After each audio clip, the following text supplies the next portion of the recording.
You're welcome back from that brief time out. It's still International Women's Day, and I'm still with Antonietta. And I have another set of guests and a set of powerful women that are here to share their experience as women and share the world's women day with us. Antonietta, are you ready?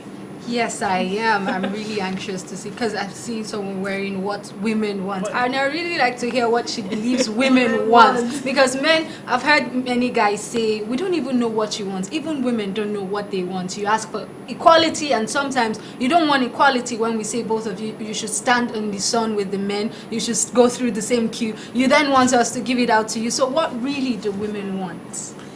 Okay, what women want, it's a campaign for reproductive, maternal, newborn, and child health. So basically, we're trying to find out what women want in terms of reproductive health care needs. So we're collecting data across the globe to find out what's the one maternal need that women want. So it's not in the broader sense of what women want, yes. But I think today's International Women's Day. Yeah. Women want to be heard.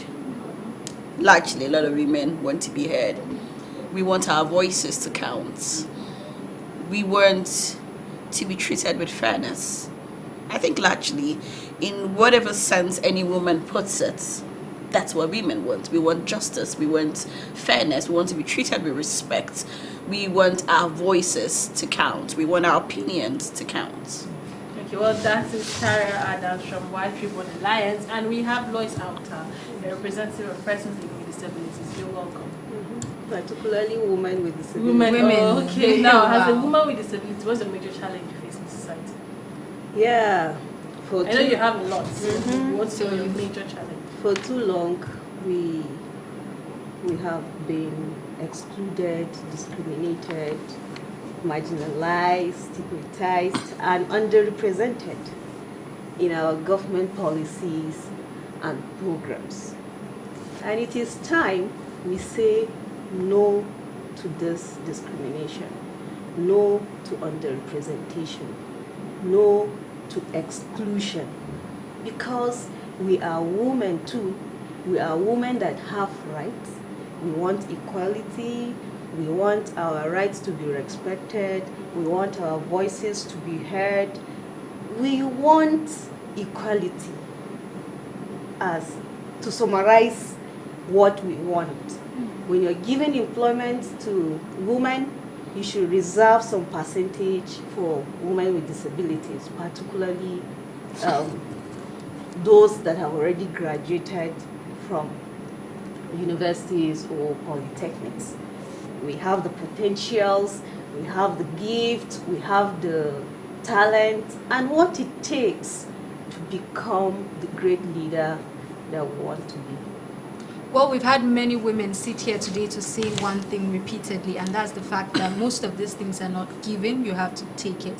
What steps do you believe you're taking? What steps are women with disabilities taking to ensure that they actually go out there and get these positions? Yes, many women with disabilities are setting up organizations that advocate for their rights.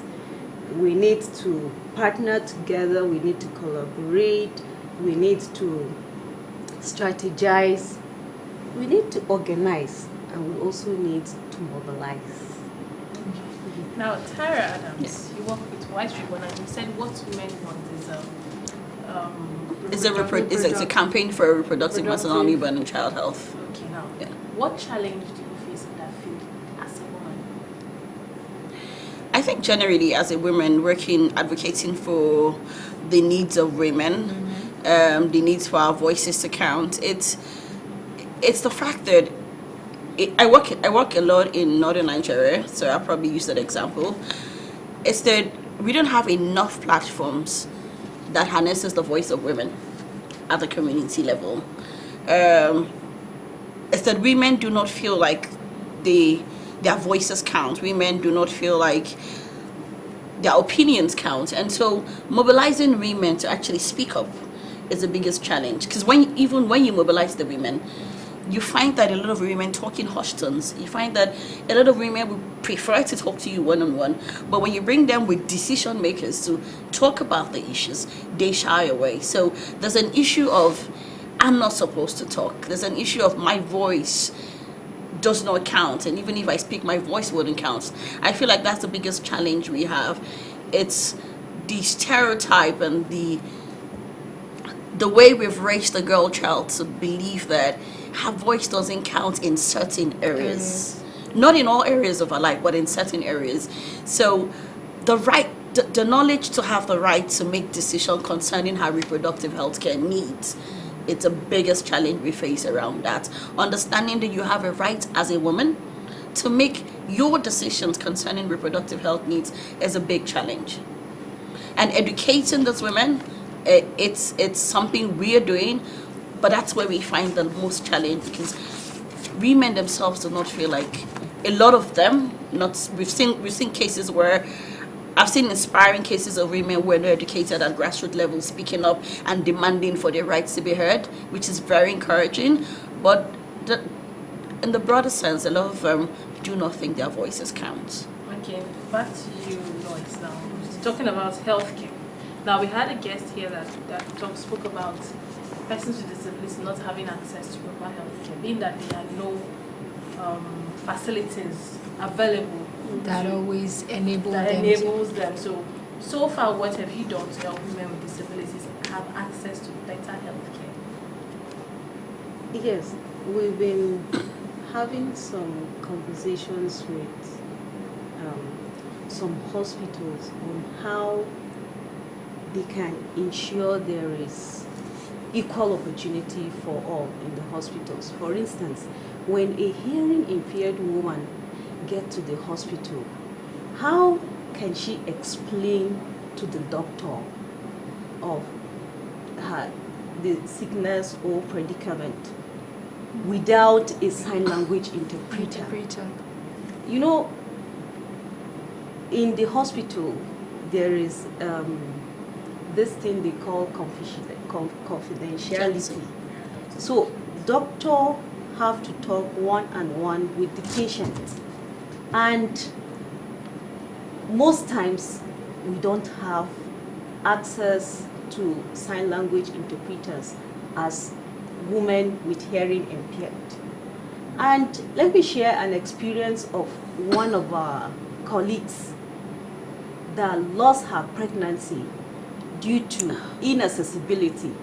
She went for antenatal, and unfortunately she fell off from the staircase in a wheelchair, and that was how she started bleeding. To end the story short, that pregnancy was lost. So it is time that our healthcare services delivery should begin to deliver accessibility to women with disabilities. That's why in my opening statement I said we are women too. We face the same, even triple jeopardy. First as a woman, secondly as a woman with disability, thirdly the society is not friendly to us. We don't have access to infrastructures, no access to policies, no access to education, employment, transport, and other facilities and sectors that we need to enjoy. So I thank God that the Disability Rights Bill was signed into law on January 23rd by Mr. President. Yes, it is a good step. What about the provisions in that bill? What about the implementation plans? What about the National Disability Commission we have requested? Since that bill was signed into law, we have been asking government to provide the executive bill that was signed so we could see what was really signed into law. Then we'll now know how to start our advocacy. All right. Thank you very much. Quickly, before we run out of time, the theme for this year's International Women's Day is Balance for Better. Now, starting off with you, you're a mom, you're working, and you look good. How do you know to balance? How do you do it? How do you do it? I think the complete woman is a woman who can do all. Wow. That's my motto for being a woman. It's about being able to do all. We have everything it takes to be everything that we want to be. And most interestingly, we're living in promising time. We've seen great women. We've seen women who are achieving things. We have families. We've got businesses. We have got kids that are doing really well. So it starts from understanding that a complete woman is a woman that does all. I think when you start from that place, you're able to take it to the next level. Okay, how about you, Lois? How are you able to balance your personal life with being a woman and your career and every other part? Yes, just like she said, I need to do all. I have my schedules from morning till evening. I know when to do it and how to do it well. All right. Yeah. Proper planning. Proper planning. Yeah. Well, good luck